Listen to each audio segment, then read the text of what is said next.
অনেকদিন ধরেই মন চাচ্ছিল হলুদ টুকটুকে শাড়ি পরবো, তো আজকে মন যেহেতু যেটা চেয়েছে অবশ্যই সেটা করা দরকার। তাই তো আমার কয়েকটা বান্ধবীকে নিয়ে আজকে গেছিলাম রাজশাহী মেহেরচণ্ডী ফ্লাইওভারে। হঠাৎ করে আমার একটু ঝাল ঝাল খেতে মন চাচ্ছিল, ফুচকা আর তার সাথে চটপটি। যেহেতু চেয়েছে যাওয়ার, তো সেখানে শাড়ি পরে গেলাম, যদিও বা অসুস্থ তারপরেও। তো শাড়ি পরে যাওয়ার পরে অবাক একটা কাণ্ড দেখলাম, হঠাৎ করে ট্রেন আসলো, ট্রেনের সাথেও আমার দেখা হয়ে গেল। আর আমাকে শাড়ি পরে কেমন লাগছে।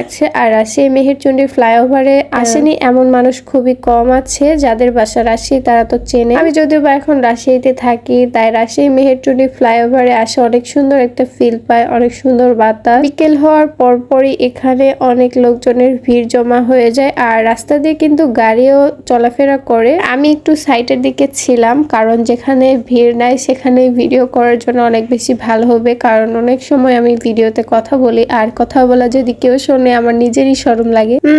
আর পরন্ত বিকেলে ঘোরার মুহূর্তটা কিন্তু অনেক সুন্দর। তো হ্যালো ভিউয়ার্স, কেমন আছে আপনারা সবাই? আপনাদের কি অবস্থা? চলে এসেছি আপনাদের রাজশাহী শহরে। আর রাজশাহী শহরে এসে একটু ঘোরাফেরা না করলে কি হয়? যেহেতু পড়াশোনার জন্য এসেছি, অনেকে আমাকে জিজ্ঞাসা করে, আপু আপনি শুধু ভিডিওই করে বেড়ান, আপনি পড়েন কখন? তো ভাইরে ভাই, আমি যদি সারাদিন ঘুরেই বেড়াই তাহলে আমার মা বাবা কি এখানে রাজশাহী আমাকে রাখবে বলেন তো? পড়াশোনার পাশাপাশি হালকা কিছু সময় পাইলে আমি ভিডিও করি, তা বাদে আমি ভিডিও ছবির আশেপাশেও যাই না। যেহেতু সেই দিন একটু ছুটি ছিল, আর সেই দিন আমার বান্ধবীরা সবাই আমাদের রিকোয়েস্ট করছিল, এই কারণে সবাই মিলে একটু ঘুরতে বের হয়েছিলাম। সেই মেহেরচণ্ডী ফ্লাইওভারের উপর থেকে আমি, আমার বান্ধবীরা, আমরা সবাই হঠাৎ করে দেখতে পেলাম পাশ দিয়ে ট্রেন যাচ্ছিল, অনেক বেশি ভালো লাগছিল। আর সেই মেহেরচণ্ডী ফ্লাইওভারের এখানে হঠাৎ করে মন চাইলো ঝাল ঝাল ফুচকা খাওয়ার জন্য। তো মামাকে বললাম, মামা একটু ঝাল ঝাল ফুচকা আমাদের বানিয়ে দেন, আমরা একটু খাই। তো বানানো অলমোস্ট শেষ,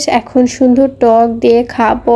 আর আপনারা বিশ্বাস করবেন না, এত বেশি ভালো হয়েছিল আর এত বেশি মজা হয়েছিল যেটা বলার মতো না। সব থেকে বেশি ভালো লেগেছে টকটাও কিন্তু অনেক বেশি ভালো লেগেছে। আর চটপটির কথা তো বলতেই হবে না, এত পরিমাণ। আমাদের সান্তাহার নওগাঁ থেকে অনেক বেশি বেস্ট ছিল। আমি ভাবছিলাম যে 2 প্লেট চটপটি নিব, কিন্তু দুঃখের বিষয় ওই যে বেশি খাওয়া হবে না, বাহিরের খাবার অত বেশি খাইলে আবার সমস্যা হতে পারে। তো এই মামাটা একটু উপরের দিকে থাকে, মানে রাজশাহী মেহেরচণ্ডী ফ্লাইওভারের উপরে থাকে। শুধু এখানে একটাই দোকান না, এখানে কিন্তু অনেক রকমের মাখা আসে, পেয়ারা মাখা, আমড়া মাখা, তারপর হচ্ছে বাদাম টাদাম অনেক কিছুই পাওয়া যায়। বাট আমার হঠাৎ মন চাইলো যে না, আজকে ফুচকা আর চটপটি ট্রাই করব।